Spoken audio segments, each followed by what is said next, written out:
Guys, my Freesia are doing it again. It's time to change the game plan. For anyone that doesn't know, my name is Peggy and I am growing a cut flower garden here on my allotment in Kanagawa Prefecture, Japan, which is just south of Tokyo in USDA Zone 9B. Thanks for checking out my channel. Guys, I love Freesia. Absolutely love them. They come up early in the spring here. The scent of them is so beautiful. I often find that when you have a big bunch of daffodil, especially the early narcissus type that come, it can be a bit overpowering. I put my flowers in the genkan of my house, which is the small Japanese porch at the front of your house, and it is a very confined space, and daffodil can very quickly become overpowering with their scent. Freesia, nowhere near that level, and so sweet. I love them. So I have planted them every year, also because they're one of the very few bulbs in Japan that you can buy in bulk that are cheap. So I have always had Freesia in the garden. They always come up beautifully until the first couple of weeks in January, and then they start to die.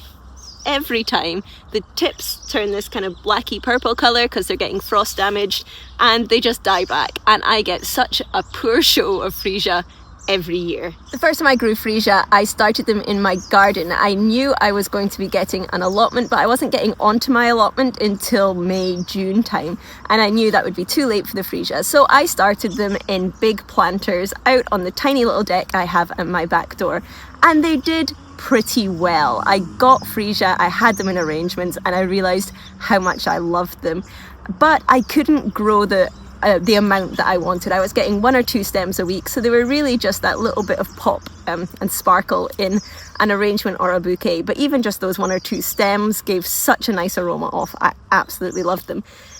So I wanted to grow more, and I put them out in the garden as recommended on the pack, which says between September and December you can be planting them. I put them out in October, and they came up beautifully and were filling out and looked great, and I thought, yes, I'm going to get so many.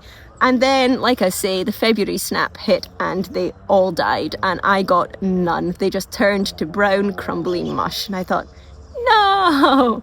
So I left the ones in the ground that were there, and I went and bought more. And the following season I put them in again, and this time I mulched them and I covered them in a frost cloth to see if that would help, and it didn't. It didn't at all. Again, they came up so early and so strong, and then when the weather changed in February, they just died. Heartbroken. So when I moved to this allotment, I did the same. I put them in nice and early. They were big and strong, and I thought if they're strong enough, maybe they will make it through the cold snap. So I planted them a little bit earlier, and they got big, and then they did nothing again. And I thought, I can't keep doing this. There's got to be something wrong. So I've left these ones in the ground, but just to see if they were going to maybe acclimatise a bit better, if the bulbs have kind of got used to your garden, because your plants will adapt to your growing space. So I've left these in to see what they're going to do, but I'm not planning on getting anything from them. Let's see what they do. But I have changed my plan and where I'm growing them. So I'm back home again, because if you look closely under this orange tree at my front door, which has actually given me an orange this year, yes, you'll see I have some Freesia growing here. And here in this tiny little strip along my back wall, you can see these guys are already really tall. This is growing in amongst my clematis and next to my kodamari, which I've completely forgotten the name of in English. Kodamari. And this is also a spring bush. It is already starting to get new buds on it, although it looks very dead now. But this comes up in early spring as well. And I thought, why? Why do these ones do so much better than my ones in my garden? And I think it's just down to protection. Both of these are growing either up against a wall or a fence. They've got bigger things growing around them, which will start to shade them quite a lot actually. They're growing in pretty shaded places. My front door faces south. It gets a little bit more sun, but only at the very end of the day because of how tightly packed these houses are. This one gets some early morning sun, but that's about it. By about 11 o'clock, the sun is on the other side of the house. So they are in quite shaded places, and they're being protected by other plants. And I think that this is the key. Maybe the ones in my garden were just too exposed. So I have to find somewhere else to grow them. But I don't have very much space. So the only place I really have left in my garden to plant is in this tiny little side garden, which is between my back wall and the tennis court, which you will hear behind me because people are playing tennis. And this is not big at all. Like here, we're looking at maybe 30 centimeters. It goes up to maybe 50 centimeters. It is a tiny space and it fully faces north. So, you know, it's getting very little direct sunlight onto it. It does get some when the sun comes up in the morning for a couple of hours, but really not very much. I have tried to grow stuff in here before. I tried to grow some herbs. Some of them work, some of them didn't. You can see I've got some mint and some rosemary behind me. That seems to work. I get some dill, which has actually reseeded itself and is starting to come back in this container behind me. But other stuff just hasn't done well. Part of that I think is because of the sunlight, and part of that is because I have a real problem with danglemushi, pillbug, or woodlouse. And I feel like they eat everything that I put in here. Like there's that unbelievable number of pillbug living in this tiny little scrap of garden. I don't understand it. I put dahlia in here last year just because I had spare tuber. I didn't know what to do with them. I separated my tubers out and I just didn't have enough room in the allotment garden to put them in. So I had some of them in and they didn't really do anything. They leafed out, but they didn't give me very many flowers until the very end of the year. I cut some dahlia in December because we didn't get a hard frost, and that was the first time those flowers were really starting to come out.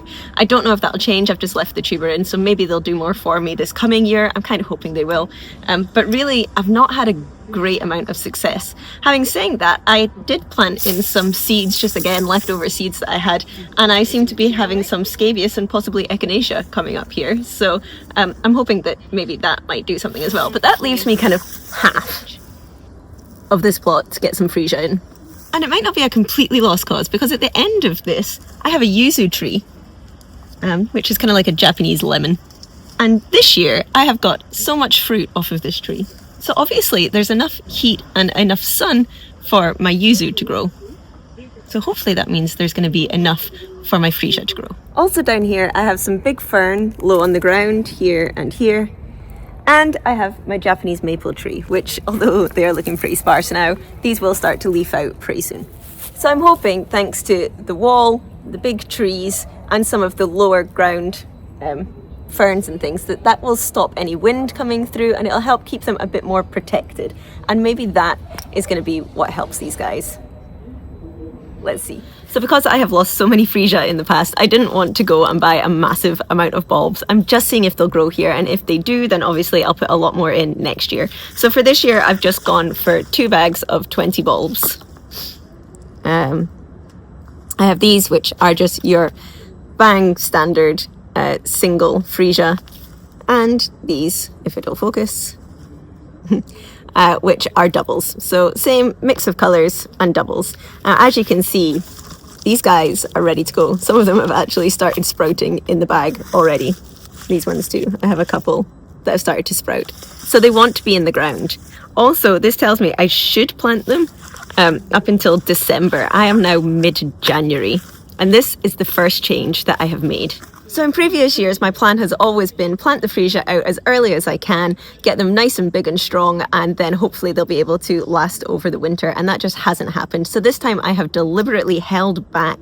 It is the end of January and the beginning of February that gets the coldest here, and that seems to be when these guys just get knocked out. So I've purposely held back until now, which is the middle of January, to get these guys in the ground, hoping that they'll start to grow underground when it's the coldest. I can put some mulch on top of them to kind of get them through that little snap, and then once the cold finally goes away, they'll have enough to come up. Now, bulbs like these, like tulips, they do need a cold snap to get them growing, so I'm hoping it's a bit of a risk. I'm hoping that they're going to get enough of cold in those couple of weeks that we've got left to really wake up the bulb, and then they'll start growing. But this is my plan, just hold out and see if I can get them to stay underground and start growing nice roots and start to come up, but still be quite protected by the soil and a mulch on top before the cold comes, and then they can start to stretch up, and hopefully I might get flowers a little bit later, but at least I'll get flowers.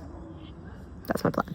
The other issue that I have with Freesia, and I've talked about this in previous videos because I've shown ways that I've tried to overcome it, is that they always fall down.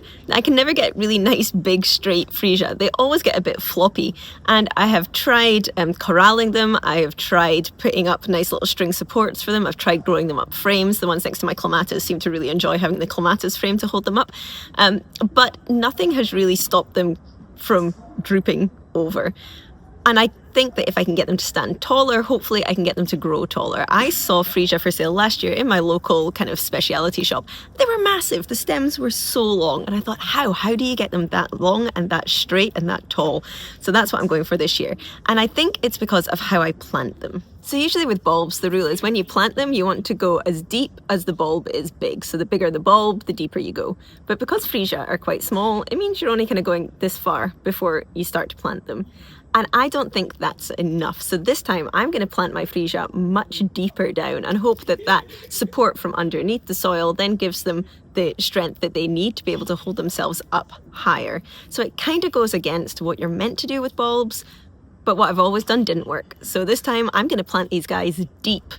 And again, that'll take them a little bit longer to reach the surface, so hopefully get them through the cold snap, but also hopefully give them a little bit more support so that they can hold themselves up better. This is a dahlia tuber, but these obviously won't come until much later in the year, so I'm just going to plant my Freesia around the dahlia tuber that are here, and that shouldn't be a problem. It'd be quite a nice painting, actually. I left all my gardening tools in the allotment, so I'm having to use my little seeding tools to do this. Should have really thought ahead.